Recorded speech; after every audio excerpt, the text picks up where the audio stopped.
Ang pamagat po ng mensahe sa araw na ito ay stepping up. So it's about time. Yung mga bago, halos hindi na po na rin kayo matawag na bago eh. Diba? Hindi na rin. Kasi andyan na kayo, regularly dumadalo, at the same time, meron nang pumapasok sa mga ministries. So sa lahat po ng mga Kristiyano, hindi lamang sa mga bago, even sa ating mga matatagal na sa pananampalataya, yung pong panawagan ng Lord to step up, no, mag-level up tayo sa ating paninilbihan sa Kanya, is in everyday po yun. Parang sa trabaho lang po yan, di ba? Pataas ng pataas ang antas ng ating mga posisyon sa opisina, at nakikita naman ng may-ari yun, ng employer, kung we are worthy dun sa higher position na yun. Even though I know here in this country, ibinibigay nila sa mga specific na nationality yung mga higher position, but at least we know sa loob ng simbahan, we are not looking saan ka man nanggaling.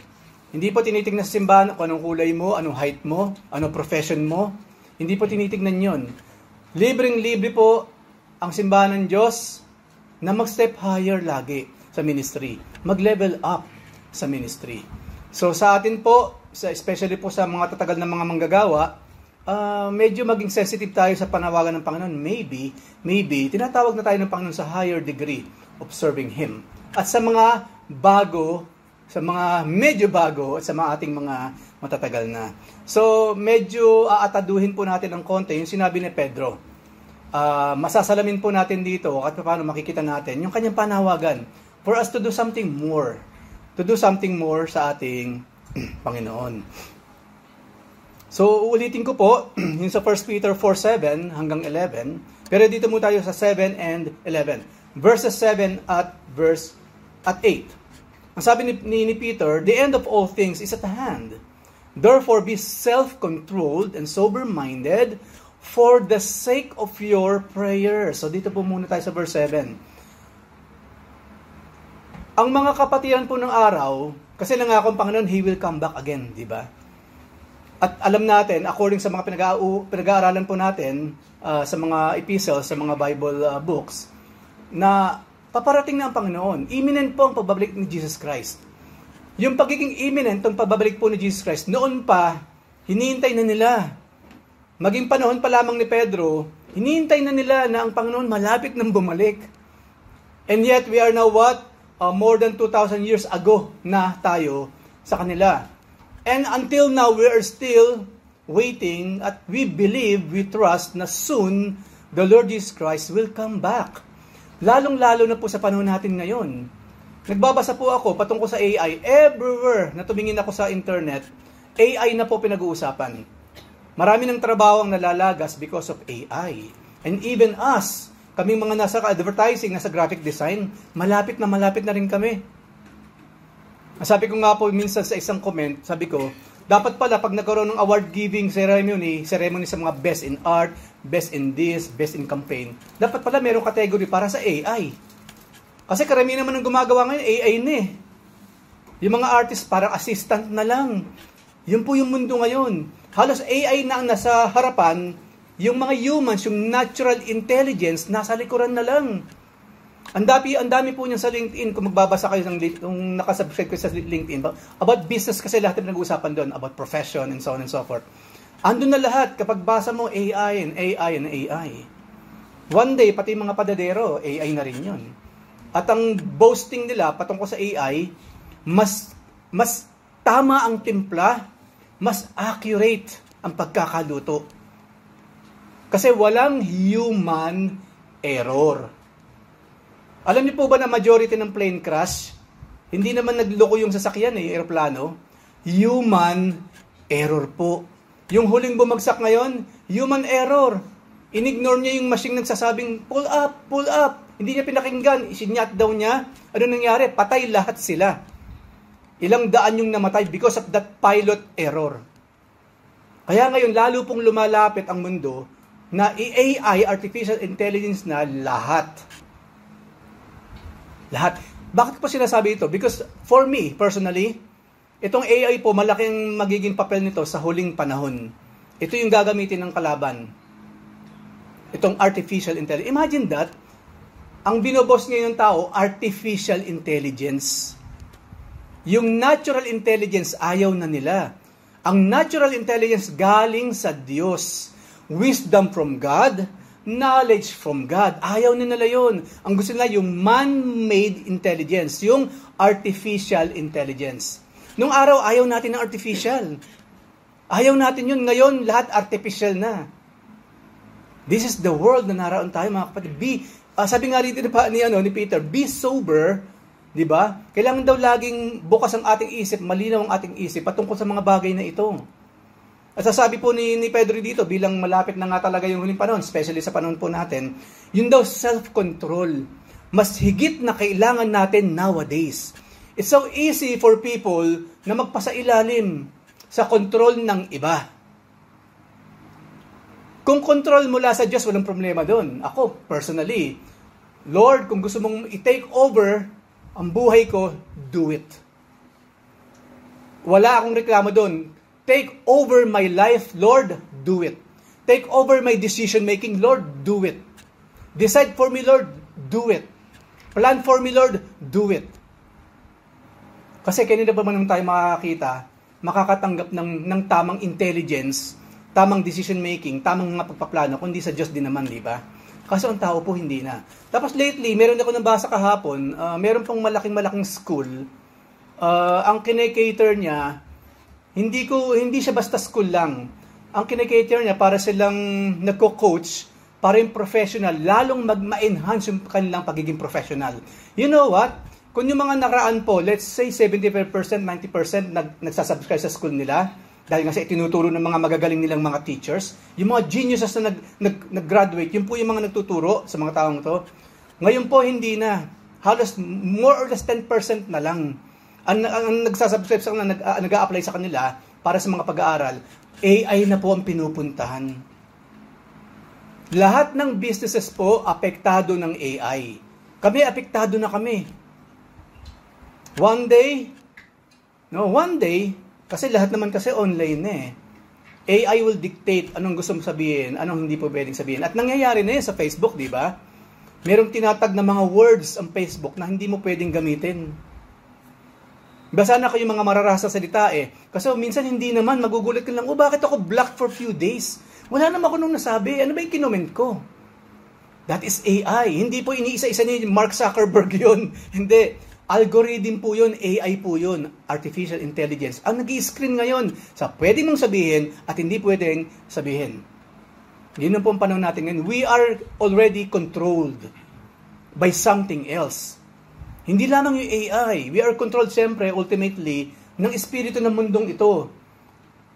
Willingly or unwillingly, knowingly or unknowingly, we are now actually under control of this world. Yun yung sinasabi ni Pedro. Kaya yung self-control, practicein natin. Yung self-control na nanggagaling sa Panginoon, yung self-control na galing sa isa sa bunga ng Espiritu. Kasi di ba yung bunga ng Espiritu, siyam yun, yung pinakahuli, self-control. Kailangan po natin magkaroon ng self-control from the Holy Spirit. Kasi po yun ang kadalasang wala ang tao ngayon. Yung patience halos nawawala na. Kung magalit, ganun na lang. No? Magpo-post ka sa social media, ibubunghalit mo lahat ng galit mo dun. Which is after a while, pagsisisihan mo naman. Kaso the damage is still already there. Yun ba yung pastor nyo sa church? Kasi nung isang araw, nagagalit siya sa mga Vilmanians eh. Noranyan pala yun. Galit na galit sa mga Vilmanians. Kung ano-ano magsasabi sa... Imagine that. So, self-control from the Holy Spirit. Kailangan po yan, especially sa panahon natin sa ngayon. At, siyempre, sober-minded. Ulitin ko po, yung isipin ng sober-minded, malinaw ang kaisipan. Ang kabaligtaran po ng sober-minded, lasing. Kaya po, ipinagbabawal ng Biblia, hindi ng tao, ang pag-inom ng alak, wala namang ibang gagawin ng alak, kundi hindi naman niya i-disinfect yung mga Sabi nila, hindi ko pinapahid yung alcohol sa katawan ko. Iinumin ko na lang para mula sa loob. Ang alcohol, pagagaling niya from inside. Kalokohan yan, di ba? Ano pag ginagawa ng alcohol? Yung liver mo, pinapatay mo. Kaya ka nga may hangover sa umaga eh. Overworked, over-abused ang liver. Matatanda na tayo, dapat po alam na natin anything about our bodies. Yun po yun. Kaya nga po ang tawag ko sa mga nagbibisyo, unti-unting nagpapakamatay. unti-unting nagpapakamatay ang nagsisigarilyo, ang nagbe-vape, ang umiinom. Maging yung mga nagsusugal ng maghapon magdamag, pinapatay nila sarili nila, yung mga cells na supposedly nagre-regenerate, namamatay na lang. Kasi hindi nila pinapahinga ang katawan nila. All of these things, all of these vices, kaya nga merong sin tax. Sin nga kasi, sin. Kaya merong tax. Pero ang tao, di ba, sumusunod pa rin. Sabi ni Pedro, wag kayong gumaya sa kanila. Sabi nga ni Pablo sa chapter 12 ng Romans, mag-iba na kayo ng isip. Wag na kayong gumaya sa takbo ng mundong ito. Kung sa mundong ito, napaka-cool kapag nagve-vape ka, sa Diyos po hindi. Uncool, not cool, not cool. Hot, very hot. Saan pupunta? Pag gumagawa ka pa ng ganyan, of course, mainit sa pupuntahan nila. Hindi cool yun. So, ito po, warning ko sa lahat ng vape. I know, meron pa po nagbe-vape sa atin. Yes. I'm telling you this because I'm warning you, God is not pleased. Didiretso po kayo, ang pagpapala ng Diyos magiging ampat para sa inyo. Imbis na makagaan kayo sa mga pamilya ninyo, magiging pabigat kayo sa mga pamilya ninyo. Itigil nyo na yan. Kung talagang Holy Spirit nasa iyo na, bakit hindi mo kayang itigil yan through the power of the Holy Spirit? Kung nasa iyo nga ang Holy Spirit, itigil yung mga bagay na yan. Hindi yan status symbol na mukha kang mayaman, mukha kang gwapo kapag lagi kang nag-hit-hit na ganyan. Nung araw kasi ganyan yan eh. Ang macho, naninigarilyo. Hindi po. Ang hindi maka-Diyos, gumagawa nun. Yun ang tunay. Because your body is the temple of the Holy Spirit. Gusto mo bang ubuhin yung Holy Spirit sa loob mo? Pag nagkasakit pa, Holy Spirit na naman ang magpapagaling. Yes, alam niyo po ba ang Diyos nagpapagaling, pero ang gastos manggagaling sa bulsa natin. Kasi gagamitin ng Diyos yung mga gamot. Right? Magkano ang mga gamot? Nagtatrabaho ka, pambili mo ng gamot? Nagtatrabaho yung anak mo, pambili mo ng gamot sa ginawa mo sa katawan mo? Yung asawa mo, dapat taong bahay, nagbabantay sa yung tahanan. Anong ginagawa niya? Nagtitinda? For you, to sustain you. Kasi hindi ka na makapagtrabaho, hina ng katawan mo. Dahil sa mga bisyo na alam mo namang mali, ginagawa mo pa rin. Mapalad yung mga babae ng asawa, walang bisyo. Didiretsuhin ko na po. Mapalad yung mga babae, yung mga misis na yung mga asawa, walang bisyo. Mapalad yung mga dalaga, yung manliligaw sa inyo, walang bisyo din. Para kayo merong batong ipupukpok sa ulo nyo later on. Bato-bato sa langit, ang tamaan, dapat lang. Ngayon meron dito sinabi si Pedro. Ang sabi ni Pedro dito, therefore, be self-controlled and sober-minded for the sake of your prayers. Ano kinalaman ng self-control sa kapagiging sober-minded sa prayers? Napakadali lang. How can you pray ng buong taimtim, ng buong boldness sa Diyos, kung habang nananalangin ka, you are not sober-minded, wala kang self-control. Yan po ang ilan sa mga dahilan kung bakit maraming hindi nagpe-pray. May ginagawang kalokohan eh. Sa prayer po, ang inuuna sa prayer po, humihingi muna ng tawad. Ngayon, alam ng Panginoon kung tunay, genuine yung paghingi ng tawad o hindi. Alam niyo po yun.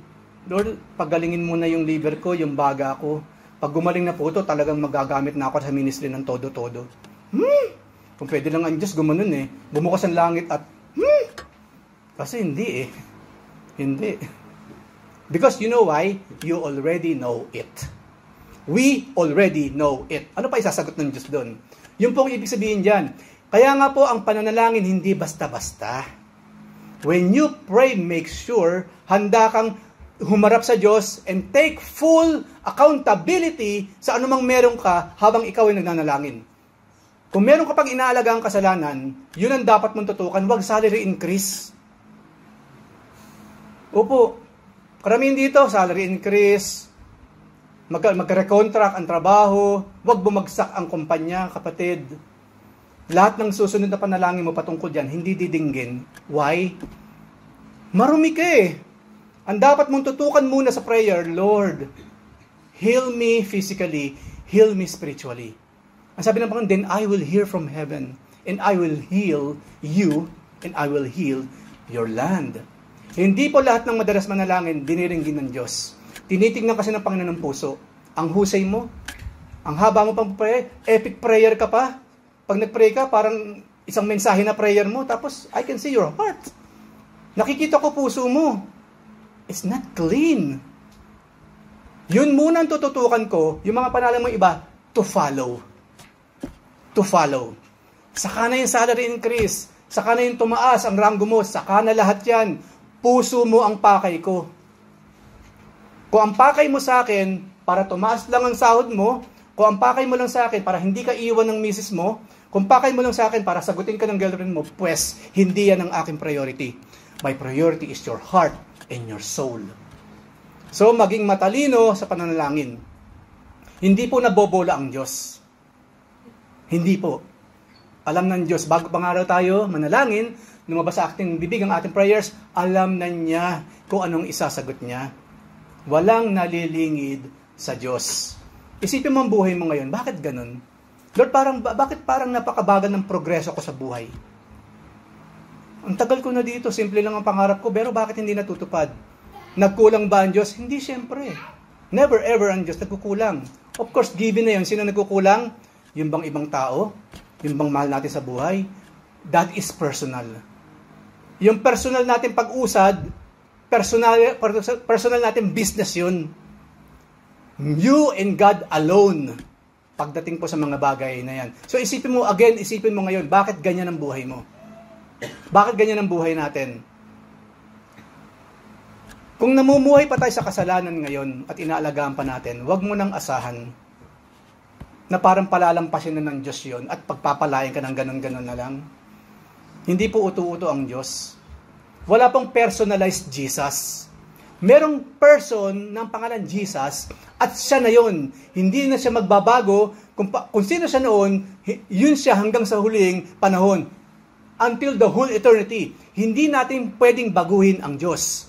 Hindi natin pwedeng i-personalize si Jesus sa buhay natin. Uy, Lord, ito pong gusto kong maging Jesus sa akin. Ito ang gusto kong maging ikaw, Panginoon. Laging nagbe-bless, ino-overlook ang mga kasalanan, hindi nagpaparusa. Kahit saan ako magpunta, wala kang pakialam, wala kang problema doon or what. Wala pong personal Jesus. Merong person ng pangalan ay Jesus at siya hindi nagbabago. Tayo ang dapat magbago para sa Kanya. Hindi ang Diyos ang magbabago to cater lahat ng ating mga gustong mangyari sa buhay na kadalasan naman ang dulo nun, problema. Nilutas mo ang problema, yung panlutas mo, problema rin, edi compound na yon. Ang dami mo ng problema ngayon because of that. So, ulitin ko po, for the sake of our prayers, be sober. Malinaw talagang ating isip. Pag sinabing malinaw, gagawa ka ba ng mali kapag malinaw ang isip mo? Siyempre hindi. Right? Kasi malinaw nga ang isip mo, pag ginawa ko ito, mapapahamak ko. Pag ginawa ko naman ito, ang Diyos mapapapurihan. Yun yung sober. We must be sober for the sake of our prayers. And verse 8, ang sabi po, above all, keeping love one another earnestly. Since love, ito madalas ko naririnig nowadays, since love covers a multitude of sins. Marami nalilito. Ano ba isabihin itong love covers a multitude of sins? Na kapag nagkakasala na yung isang kapatiran, makikibit-balikat ka na lang. Ikaw yung leader ng kibit-balikat ministry. Meron pong problema kapatid. Si ganito po, ganyan. Ganun ba? Kibit-balikat ministry. Wala pong kibit-balikat ministry sa church. At walang Kristiyanong kibit-balikat ang ibinigay na gift sa kanyang Kristiyano. When we hear something at alam natin natin magsalita, umaksyon, then do it. Kasi pag pinanlampas yan, malay mo, sa susunod, napahamak na siya. Narinig mo na nga, hindi yung pa hinarap. Mabalita ako, yung baga mo, sunog na. Meron ka pang lihim? Hindi naman lahat ng lihim, nalilihim talaga. Meron ba talagang lihim na hindi nabubunyag? Tell me, kayo mismo sagutin ninyo, meron ba talagang lihim na hindi nabubunyag? Nabubunyag po lahat, one way or the other, kung hindi ngayon bukas. Di ba? Wala po. So ano ibig sabihin ng love covers a multitude of sin?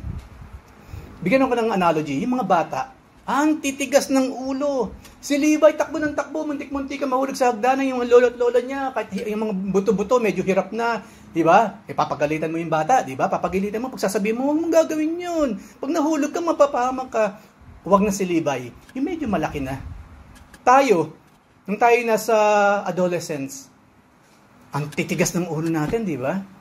Kung ano yung sinabi ng magulang na huwag gawin, hindi ba ang ginagawa natin yung kabaliktaran? Pag sinabing, huwag kang pumunta doon, talaga naman doon ka pupunta. Pag sinabi ng magulang na, yung kaibigan mo, nabalitaan ko, ganito yan, at mapagkakatiwalang source to. Mag-ingat ka dyan. Lalo ka naman didikit dun sa ganung klase ng kaibigan. Ganun kasi tayo talaga matitigas ang ulo eh. No? Ang dalas natin magkasala. Hopefully nung bata lang yon. Hopefully ngayon medyo hindi na. Kasi mature na tayo, alam na natin ang mabuti at masama. Kasi may ibang maapektuhan sa anumang gagawin natin, di ba? Pero bilang magulang, no? Hindi kailan magulang isipin niyo na napaka-sutil talo ng batang to. Lumayas ka, hindi na kita anak. Ipabubur ako. Sa family tree ang pangalan mo, basta lumayas ka, wala ka na. Walang magulang gagawin. Ano gagawin ng magulang kahit napakatigas ng ulo ng anak? Pagbubuhusan ng ano? Lalong pagbubuhusan ng pagmamahal. Lalong pagbubuhusan ng pag-ibig. Yun naman po ang katapat kasi ng pagkakasala, pag-ibig kasi. Hindi i-cover up yung sin. Kundi, yung patience, yung perseverance, yung long-suffering because of love, yun ngayon ang katapat sa mga bagay na yan. So yun po ibig sabihin nun. Kasi yun naman ang ginawa ni Jesus Christ sa atin, di ba? According sa Romans, di ba, 5:8, na habang tayo nagsuswimming sa lusak ng putik ng kasalanan, dun nga tayo tinawag ng Panginoon, minahal eh. Wala tayong thought about God. Pero nagkaroon ng God sense, nung siya mismong kumilos, tinawag tayo habang tayo naglulunay sa kasalanan. Yun yung tinatawag na covering ng love. Kasi alam nyo, kung walang love, wala na tayong lahat. Hindi na tayo aabot sa 2024 or 2025. Buti na lamang nandun yung love ng Diyos that covers a multitude of sin. Hindi sa pinagtatakpan yung kasalanan, kundi iniintindi ng pag-ibig ng Diyos o ng bawat isa yung ating mga pagkakamali. Sino sa atin dito hindi naging pasaway? Ako po madalas po ako naging pasaway kahit noong pa nung nasa youth ministry. Hindi po ako yung tipong, bukas kayo Eric, parang bad-bait niya. No, of course not. Naging pasaway din po ako ng mahabang panahon sa mga churches na akin dinaluhan. And because of the love of God, sa love ng brethren, I'm here now. So yun po yung sabihin ng love covers a multitude of sin. Ang Diyos po, lalo na ang Panginoon, di ba? Walang amount of sin na pwedeng ipantapat sa kanyang pagmamahal. Wala. Of course, meron siyang limit. Pero kung tutusin natin, all kind of sin can be covered by the blood of our Lord. As long as yung tao will really believe in Him and accept Him as Lord and Savior. Yun po yung love covers a multitude of sin. And verse 9, bilang bunga nun, ano daw dapat meron tayo? Show hospitality to one another without grumbling. Ang Pilipino kilala sa pagiging hospitable, di ba? I don't know now. Kasi iba na rin kasi ang society ngayon, iba ang takbo ng mundo. Marami talagang ayaw na magpapunta sa bahay. Isasama mo dito yan, sino ba yan? Alam ko kaibigan mo siya, pero hindi ko siya kilala, hindi pwede. Ngayon, bakit po sinabi ni Pedro sa mga kapatiran by that time na kailangan hospitable yung mga Kristiyano? Alam niyo po, kung saan nagsimula ang church talaga, yung physical church? Sa bahay kasi nagsimula ang mga church. That's why.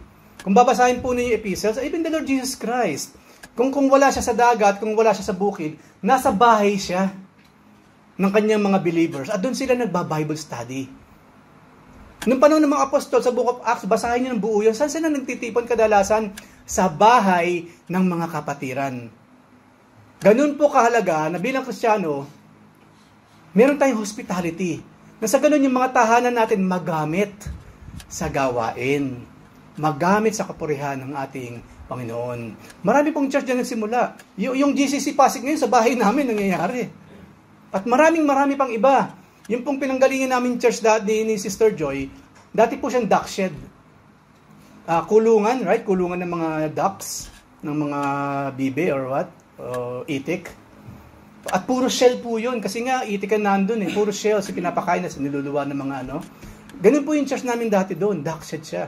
Hanggang sa one day, dahil sa napaka-hospitable ng mga kapatiran ng tulong-tulong, ayan na, meron ng physical building na napakaganda. Yun lang po yung sabihin ng verse 9. Kaya ka magiging hospitable sa bawat isa kasi upang magamit ang tahanan mo o anumang meron ka para sa kalwalatian ng ating Panginoon. Kaya po practicein natin yung hospitality. Practicein po natin yun. Maganda po yan. Huwag natin intindihin, wala kang papakain, wala kang hopya, or what. Okay lang yun. Ang mahalaga, di ba? Kung meron gustong bumisita, okay, fine. Bisita. Verse 10. Ang sabi po ni Pedro, as each has received a gift, yes, lahat po tumanggap ng spiritual gift, use it to serve one another as good stewards of God's varied grace. Meron po din ilang gift na binanggit sa Pedro. Maring wala dito yung meron tayo ngayon. But ang point dito, kung meron daw tayong gift, na definitely each one of us, merong isang gift at least, minimum one gift from God, dapat daw gamitin sa serbisyo sa ating Panginoon sa iba't ibang kapamaraanan. Ang sabi po sa verse 11, whoever speaks, yung merong gift of speaking or teaching as one who speaks oracles of God, di ba? Hindi lamang yun. Pag marunong ka magsalita, then magpagamit ka bilang spokesperson ng ating Panginoon. Ang sabi naman sa pangalawa, whoever serves naman, ito, nakita ko pa sa church natin, marami ditong servant. Lahat tayo servant, but merong specific persons po tayo dito. Talagang nasa serving ministry siya. Whoever serves, as one who serves by the strength that God supplies. In order that, why? In everything, God may be glorified through Jesus Christ. So, meron pong gift ng bawat isa. I believe, sa tagal na nating mga Kristiyano, alam mo na kung ano yung gift mo. Kung ayaw mo pang magkapagamit sa Panginoon at ayaw pang magamit ng Diyos yung gift mo, then think again. Time is so fast. Ang sabi sa Ecclesiastes, ang sabi ni David, ang buhay ng tao parang usok lang. Nariyan ngayon, bukas wala na. Parang damo sa parang, nandyan ngayon, bukas wala na. Yun po yung buhay natin. Kailan ka pa magpapagamit sa Diyos? Come on. Minsan ba, ano po ito, I hope hindi kayo ma-offend. Minsan ba hindi kayo nakaramdam ng in a way parang hiya kapag yung pang kung sino pa yung mga bago, sa pa yung andyan sa posisyon para magsilbi sa Panginoon? Ako kasi hindi ko kaya yung ganun eh. Hindi ko kaya yung ganun. Na ako, let's say 5 years na, meron dumating kailan lang, nakikilang buwan pa lang, siya pa yung nauna na nagsisilbi sa Diyos sa harapan. For me, hindi tama yung ganun eh. Doon papasok yung konsensya or conviction ng Holy Spirit. Nasaan yung dalawang yun? Kung natitiis natin na yung yung mga bago sa atin, nauuna pa sa pagsisilbi, nasaan yung dalawang yun sa atin? It cannot be. For me, hindi po normal yun. Hindi, for me, biblically, hindi yun ang disenyo ng Diyos. Hindi kuya, di ba sinabi ng sa Bible, inauna, inahuli, inauna. Ginamit mo pa, napaka-negative ng ibig sabihin nun. Yes, meron pong gumagamit nun. Baka naman kuya kasi nauna, nahuli. Kapatid, please, huwag mong gamitin sa ganung kapamaraan. Napaka-negatibong kapamaraan yung sinabi ng Biblia. Yes, biblical yun, pero ginagamit mo sa napakababa, mababa pa sa mababa na kadahilanan. Hindi po yung sinabi ni Panginoon, ni Jesus Christ, para meron tayong pangsagot, pangontra sa nagsasabing, ilang taon ka na ba sa church? 30 years. Hindi kita nakikita sa mga ministries. Why? Hindi ba? Nauna, nahuli. Don't ever do that. Maling usage po yun. Galit ang Diyos sa ginagamit yung kanyang salita sa maling kapamaraanan. So, saludo po ako sa mga kailan lamang natin nakasama, and yet nakikita mo na nasa ministry, active ministry. Ang panawagan ko po sa mga matatagal na, ang tagal mo na. Hindi ka ba nahihiya sa Diyos? O sa mga wag na Diyos. Sa kapatiran na lang. Alam mo, baby, magkukwento ako sa inyo. True story po ito. Merong kapatiran, dumadalo siya, regular na dumadalo. Isang araw, biglang tumigil. Kasi merong something. Okay, naintindihan namin yung kapatid. Pinalo up namin. Ay, pasensya po, medyo na-extend ng konti. Okay, naintindihan namin. Hanggang lumipas ang buwan, lumipas ang taon, hindi na siya dumadalo. Wala na siyang maidahilan, tinigil na rin namin ng follow-up. Alam niyo nang muli siyang bumalik sa simbahan, yung bago pa nagtanong sa kanya, bago ka rito? Nagtawanan sila. Nakakahiya ba yun o hindi? Dapat nakakahiya po yun, mga kapatid. Dapat. Kasi kung hindi tayo nahihiya sa ganun, something is wrong with us. Nandun mismo, narinig namin yun. Bago ka po. Kasi yung bago nagtatanong na nasa ministry na eh. Gusto niyo bang mangyari sa inyo, mga kapatid? Sa pag-i-schedule ninyo ng pagdalo sa paanan ng Panginoon, for other reasons, bukod sa trabaho, biglang may dadatnang kang bago, ang tingin sa'yo bago. Ang tingin sa'yo ngayon, bago ka lang sa simbahan. Very, very awkward experience na me, myself, ayokong mararanasan yung ganun. I hope maging ganun din ang standard natin. Ulitin ko po, ang buhay parang usok. Parang damo. Kailan ka pa magpapagamit sa Diyos? Kailan pa yung panawagan sa iyo is in every time? Hindi mo na pahihindian. Ang tanging sagot mo na lang, sige, for the Lord. Kailan pa? Kailan pa? Yun po ang sinabi dito. Yun ang sinasabi ni Pedro. Kasi si Pedro naman po, hindi naman magtatagal pang buhay niya. We know what happened to Peter. Pinatay din siya, executed in the name of the Lord. Tinrato siya bilang kriminal. Yan nga pa sabi ni Peter, kung babasahin niyo yung buong passage na yan, mas mabuti pang maparusahan ka sa paggawa ng mabuti para sa Diyos, kaysa maparusahan ka ng batas ng tao dahil gumagawa ka ng katampalasanan o kasalanan. Tandaan po ninyo yun. Golden nuggets of truth sa bibig mismo ni Pedro. Okay lang maparusahan tayo, mahirapan tayo kung para sa Diyos ang ginagawa natin. But kung naghihirap ka ngayon at pinaparusahan ka dahil sa sariling kagagawan mo ng kasalanan, then, so be it. Nakakahiya yun, syempre. Nakakahiya yun. Kaya panghuli, sinabi ni Pedro, sabi kasi dyan, di ba? In order that in everything, God may be glorified through Jesus Christ. Ang lahat po ng ginagawa natin for the glory of God in the name of our Lord Jesus Christ. Ngayon po, ito pang isa.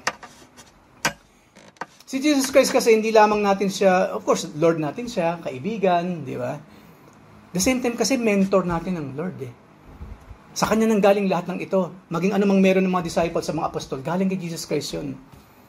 Ngayon sa opisina ba naranasan natin someone mentored us? Hindi ka marunong gumamit ng screwdriver, may nagturo sa'yo, ganito yan. Yung ba yung torque niya, yung torque, ganito dapat or what? Natuto ka ngayon. Di ba? Dito pa sa bansang ito, ganun naman, mag-a-apply, marunong daw ng ganito, marunong daw na, hindi naman pala. Pagdating sa trabaho, oy, Pinoy, turuan siya. Ang Pinoy ngayon, siyempre, dapat lang, napilitang maging mentor ng someone na walang alam na nag-apply sa isang posisyon, wala naman siyang alam. Anyway, minentor mo ngayon yung tao, minentor mo siya. Ngayon dumating yung time, ang tagal mo na siya tinuturuan, dumating time na testing ngayon yung tao, na testing siya. Wala siyang maipakitang kakanyahan or galing. Ano itatanong minsan nila? Sino ba mentor mo? Sino nagturo dito? Hindi ba? Babagsak sa mentor. Babagsak sa teacher. Babagsak sa pastor. Babagsak sa mga deacons. Babagsak sa mga deaconess. Sang church ka ba nang galing? Ikaw mo 20 years ka na, anong uli yung church nyo? Nalalagay po sa kahihiyan ng pangalan nung sino mang nag-mentor, nagturo sa'yo. Yes. Yun po ang fact of life. Sino ba tatay mo? Sino ba nanay mo? Taga-saan ka ba? Taga-Pasig ka ba? Taga-Buting or ba Tondo? Di ba ganun ang tanong ng tao? Saan ka ba nang galing? Sino ba nagturo sa'yo niyan? Bakit ganyan ang kinalabasan? Ngayon po, kung bakit ko in-overemphasize yun, that in everything, God may be glorified through whom? The Lord Jesus Christ.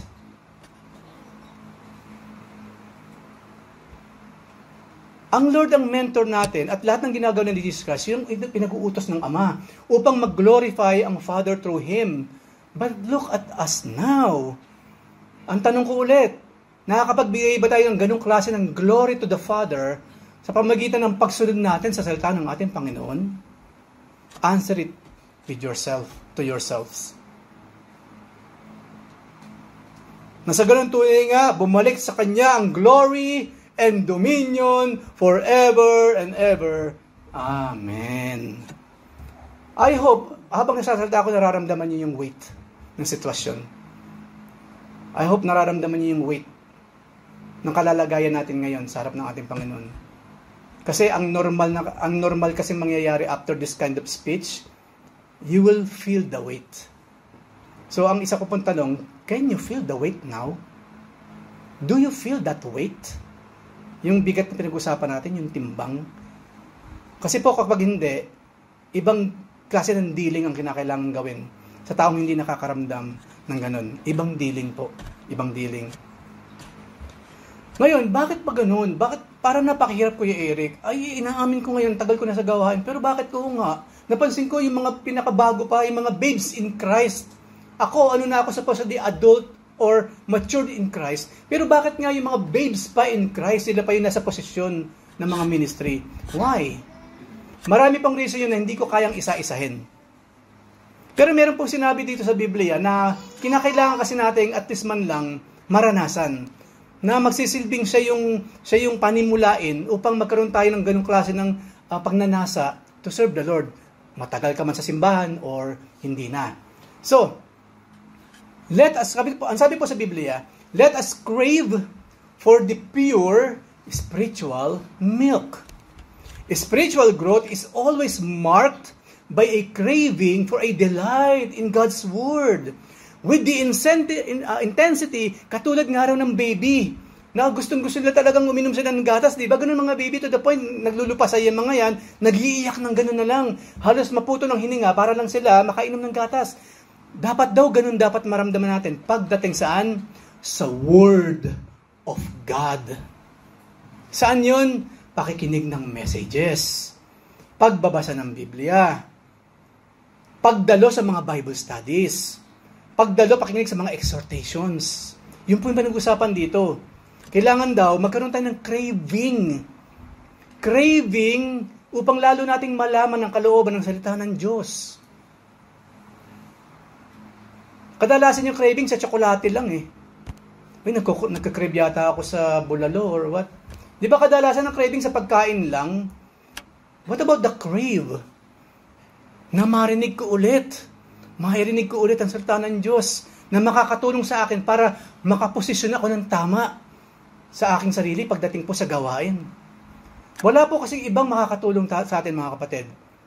Nang gayon na lamang, kundi ang salita ng ating Panginoon. Yung pure spiritual milk. Marami po dito tinatawag na babes in Christ. Ang ibig sabihin ng babes in Christ, yung mga bago pa lang sa Panginoon. Pero you know what? Even adult persons, matured Christians, also needs milk.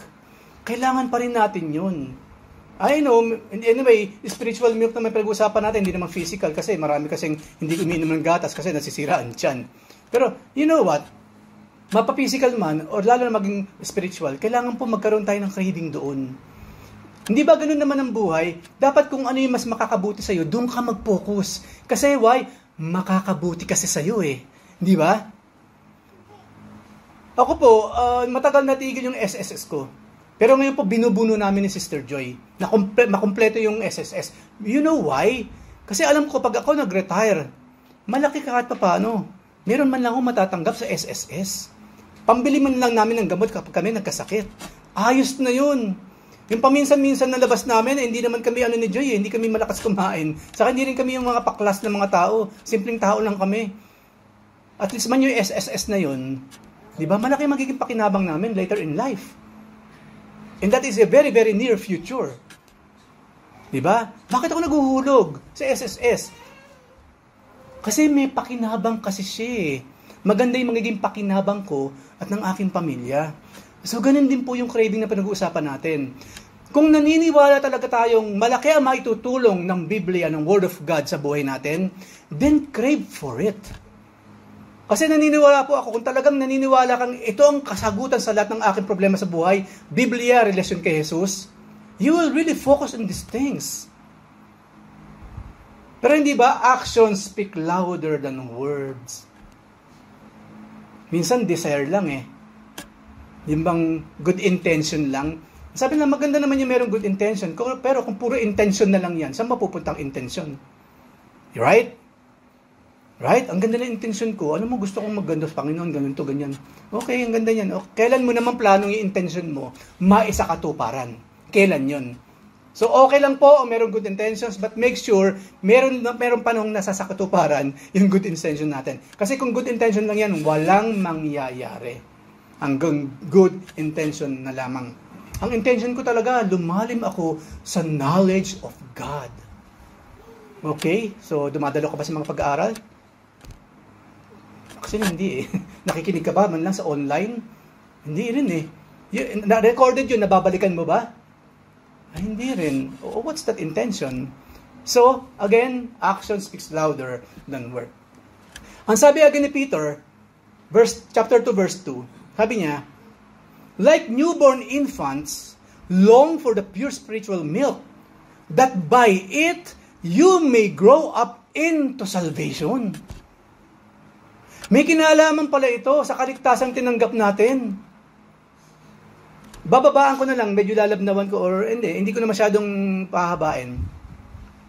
Yung palang salvation, kung genuinely natanggap natin mula sa Panginoon, ang isa pala sa bunga nun, craving for that spiritual milk na pinag-uusapan natin. And that is the Word of God. No one can say they are truly, truly saved, pero hindi ka interesadong mag-aral ng Biblia. It cannot be. Cannot be. No, it cannot be. Parang ganito lang yan eh. Alam mo, talagang gusto maging engineer talaga. Architect man lang. Di ba? Kasi ganun yung lolo ko. Ganun ba? Wala yun sa lolo ko. Ang ganda ng intention niya, di ba? Yung craving niya maging ganun. So, nag-aaral ka ba about architecture? Nag-aaral ka ba about engineering? Hindi. Tumigil na sa pag-aaral. Tapos gusto mo maging engineer one day? Paano mangyayari yun? Gusto mo maging nurse? Hindi ka naman nag-aaral ng nursing? Paano ka magiging nurse balang araw? Of course not. Napansin niyo po ba na puro common sense lang naman ang sinasagi ko ngayon? Pure human common sense. Level thinking lang po pinag-usapan natin ngayon. Common sense. So ganun din po. Sabi niya, that you may grow up unto salvation. Ligtas na po, ang salvation po, hindi unti-unti, dahan-dahan. Meron po kasi mga sekta, mga born-again groups, na para sa kanila yung una, ang salvation by works. Kung ligtas ka ngayon, nagkasala ka, hindi ka na naman ligtas. Meron pong ganyang klase. At we are not like that. Pangalawa, meron naman yung salvation nila, pinaghihirapan talaga unti-unti, dahan-dahan. Kaya nga po, meron tatayo sa pulpito minsan, ikukwento ko na, alam niyo po ba mga kapatid, nasa langit, no? Dapat po, kung gusto natin mapunta ng langit, kung gusto natin magkaroon ng bahay sa langit, dito pa lamang po sa lupa, mag-ipon na tayo ng mga materyales. Yung spiritual na bakal, spiritual na hollow blocks, spiritual na semento. Kapatid, ang sabi ng Panginoon, siya ang maghahanda ng titirahan mo. At handa na yun ngayon. Ano yung sinasabi mong kailangan natin gumawa dito para meron tayong maipong materyales sa langit? Yan po ang isa sa very, very erroneous, inaccurate na klase ng mga paniniwala ng ibang born again. Never believe that. Napaka-unbiblical, blasphemous. Okay? Anything na hindi galing sa Biblia and yet dinedeclare sa pulpito na parang nanggaling sa Biblia, that is blasphemy against God. Halatang hindi nagbabasa ng Bible, hindi na nga nagbabasa ng Bible, ang lakas pa ng loob tumayo sa pulpito at sabihin yung mga yon. Nakakahiya. Nakakahiya. So alam nyo na ha, hindi po tayo nag-iipon na materyales sa langit. Andun na po, naghihintay na ang titirahan natin because of the love of our Lord Jesus Christ. So long for the pure spiritual milk, na sa ganun mag-grow up tayo into salvation. Ano yung bunga kapag tayo babad sa salita ng Diyos? Of course, unti-unti, dahan-dahan, yung ating pagkatao mababago. Yung ating kaisipan, sabi ni Pablo, na baguhin nyo ng isip, dun mangyayari yun. Hindi natin kayang baguhin ang takbo ng isip natin kung hindi tayo mababasa ng Word of God. Hindi natin mababago ang ating attitude sa character if we do not know the Word of God. So grow up into salvation. Kailangan po makita sa atin ngayon yung isa sa bunga ng totoong pagkaligtas. Yun po yung nagke-crave sa Word of God. Minsan po sa pag-aaral namin, kako, kung tutusin, alam mo naman ng tao kung ligtas siya o hindi eh. Kasi maraming nagtatanong, di ba? Personal po yan hindi ako magtatanong siya, Kuya Alphonse, ligtas ka ba? No, I will never do that. But tayo mismo, we can say, ako mismo, I can say, kung ako ligtas o hindi. Number 1, dito na lamang tayo. Do you really crave sa pagdalo sa panambahan para makinig sa salita ng Panginoon? Do you really crave na dumalo sa mga prayer meetings, Bible studies, para pag-aralan ang salita ng Diyos? If you crave sa mga bagay na ito, then congratulations. You are growing up into salvation. But if not, just be honest about it, bumalik ka sa evangelism. Wala pong masamang bumalik sa evangelism para makilala mo ng totoong-totoo na ang ating Panginoon. At totoong-totoong tanggapin mo na siya, at totoong-totoong maligtas ka na. Yes, personal po yan. Walang magja-judge sa'yo, but you yourself be honest to yourself and to our God. At panghuli po, paano rin magkakaroon ng madedevelop yung desire ng isang Kristiyano? A Christian develops a desire for the truth of God's words by, makakatulong po sa atin to. Kasi kung hindi tayo nagkikrave, ano yung dapat kong kailangan gawin para mag-crave naman ako? Kasi yung pala, isa sa pala sa bunga ng kaligtasan, ng tunay na kaligtasan, yung nagkikrave sa Word of God. Anong gagawin ko? Of course, number 1. Hindi tayo iiwan ng pag-aaral na ito, hindi natin alam ang gagawin natin.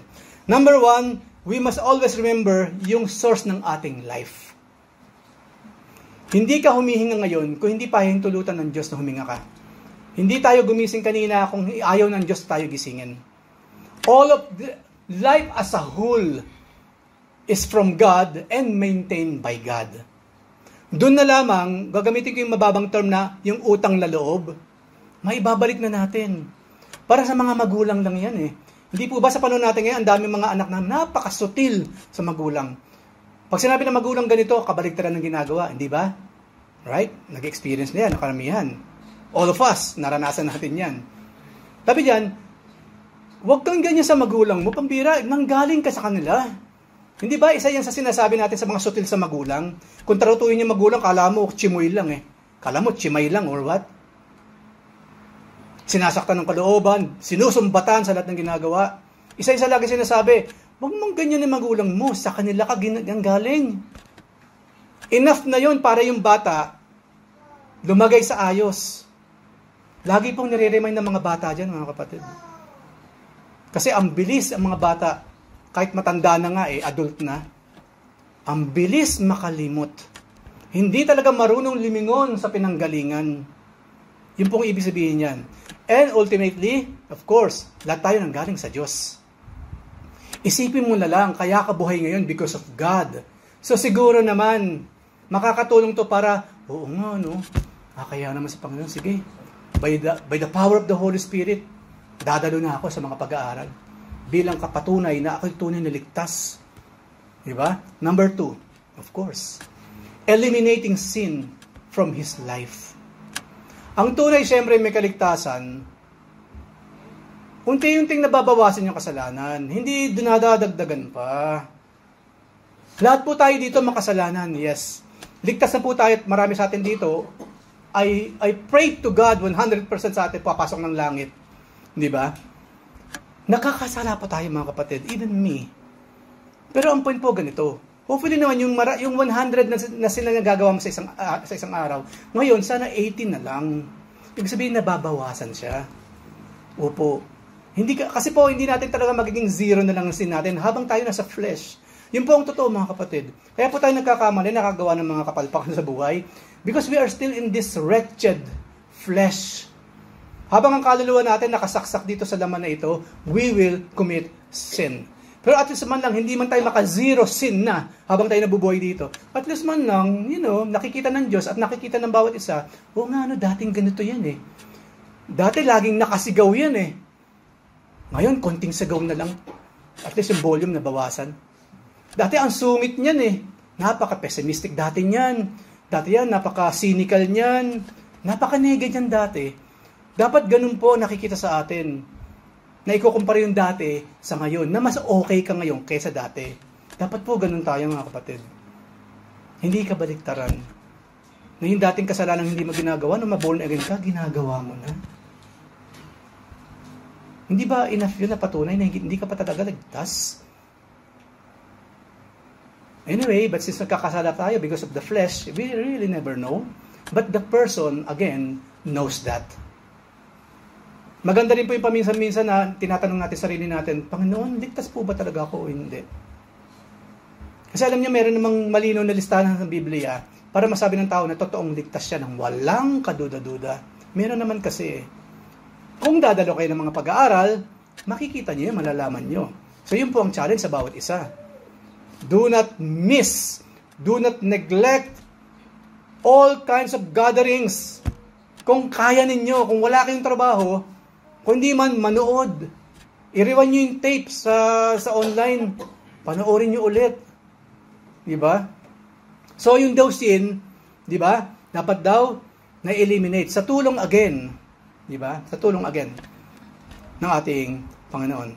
So doon madedevelop yung desire, diba? By unti-unti, dahan-dahan nating tinatanggal yung ating mga pagkasala. Number 3, a Christian develops a desire for the truth of God's Word by admitting his need for God's truth.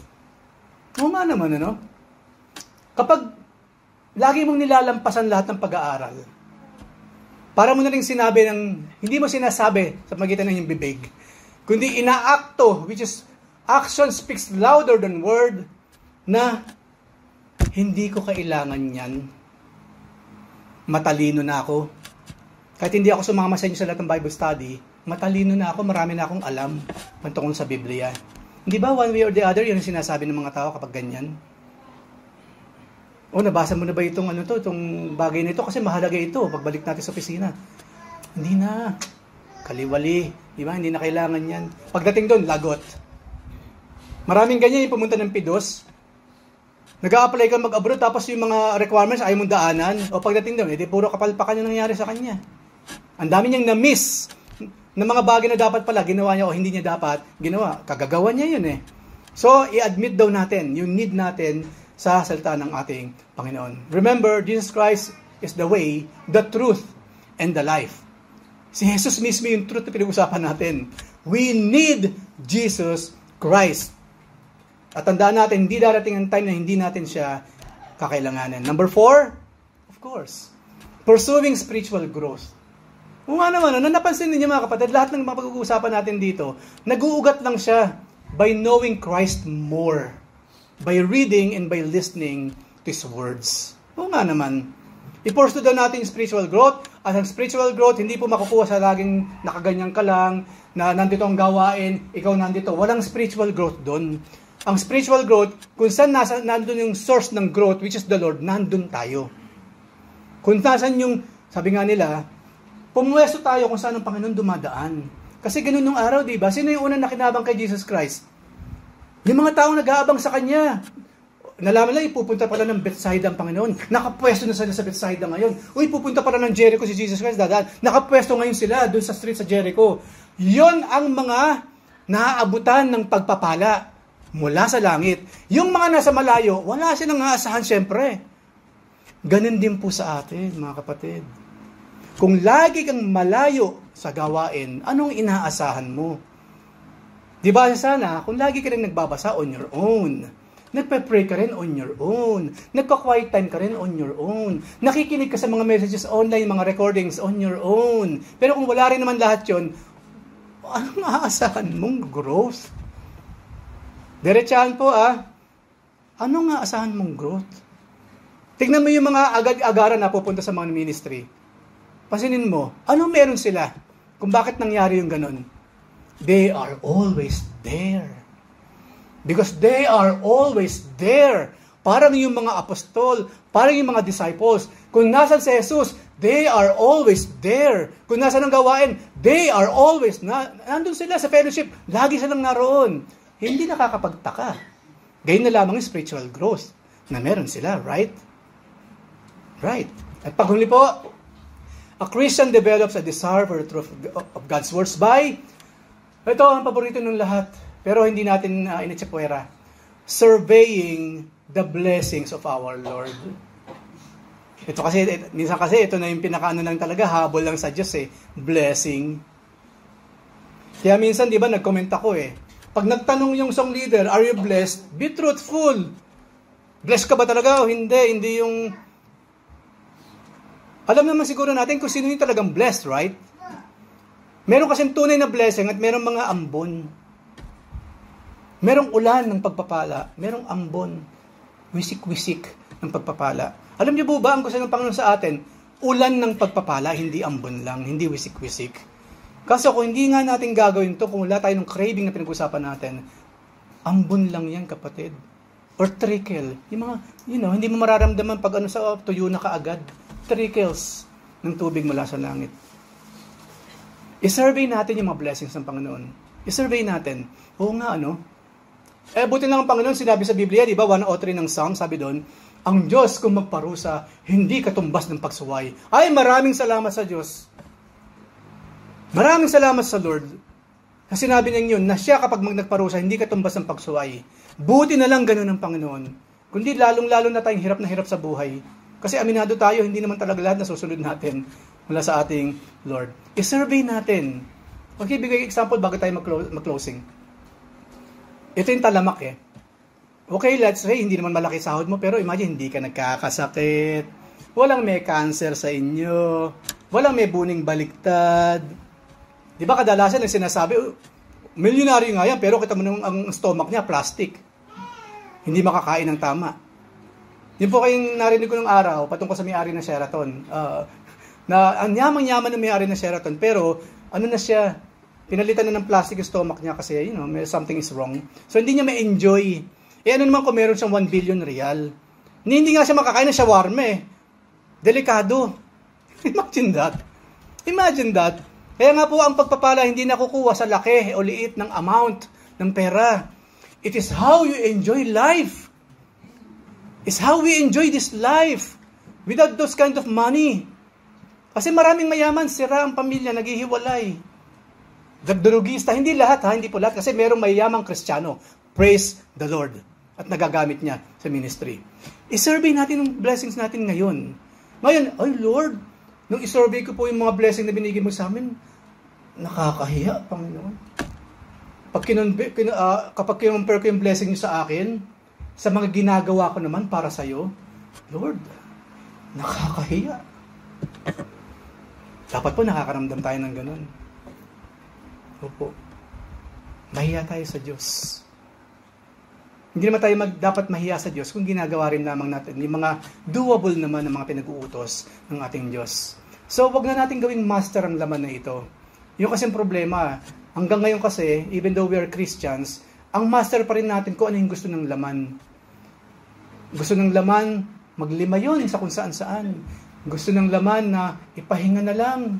Gusto ng laman na maraming gusto ang laman. Ang problema sa laman, lahat ng gusto niya, palayo sa Diyos kasi. Kaya nga sa Biblia, we are not carnals here. Dapat hindi na tayo mga Kristiyanong makalaman. Tayo mga Kristiyanong makaspirito. Na yung desire ng Holy Spirit, yun ang ginagawa natin. And we will know that by what again? By reading the Word of our God. So I hope and pray, one way or the other, lahat tayo nakarinig nito. Hindi lamang naantig ang ating konsensya, kundi lumakas yung conviction ng Holy Spirit sa bawat isa atin and act upon that conviction. Amen? Tayo lahat tayo mo ko, tayo manalangin. Lord, thank you very much po again sa maraming mga paalala mo sa amin through Peter. Oh Lord, maraming salamat kung magparusa ka, hindi ka tumbas ng pagsuway. Maraming salamat, Panginoon, na kapag kayo nagbigay ng pagpapala, kapag kami humingi, kapag nagbigay ka, sobra-sobra pa sa aming inaasahan. Sadyang napakabuti mong Diyos, Panginoon. And Lord, remind us na kaya gusto mong mabasa namin lagi, mapakinggan namin lagi ang inyong love letters to us through the Scripture, upang lalo namin ma-enjoy yung aming pagiging Kristiyano. Naniniwala kami, Panginoon, na kung nag-i-enjoy na kami ngayon bilang Kristiyano, mas marami ka pang inilaang enjoyment for us by knowing many things, by showing us more information na nakasaad po sa inyong Biblia. Kaya Father, muli, maraming salamat. Patuloy mo kaming hulmahin sa larawang nais ninyo. Baguhin mo kami sang-ayon sa inyong kagustuhan. Lord, you are in total control of our hearts and our lives. Do as you please. Yeah, Father, thank you very much. This is our prayer in Jesus' name. Amen and amen.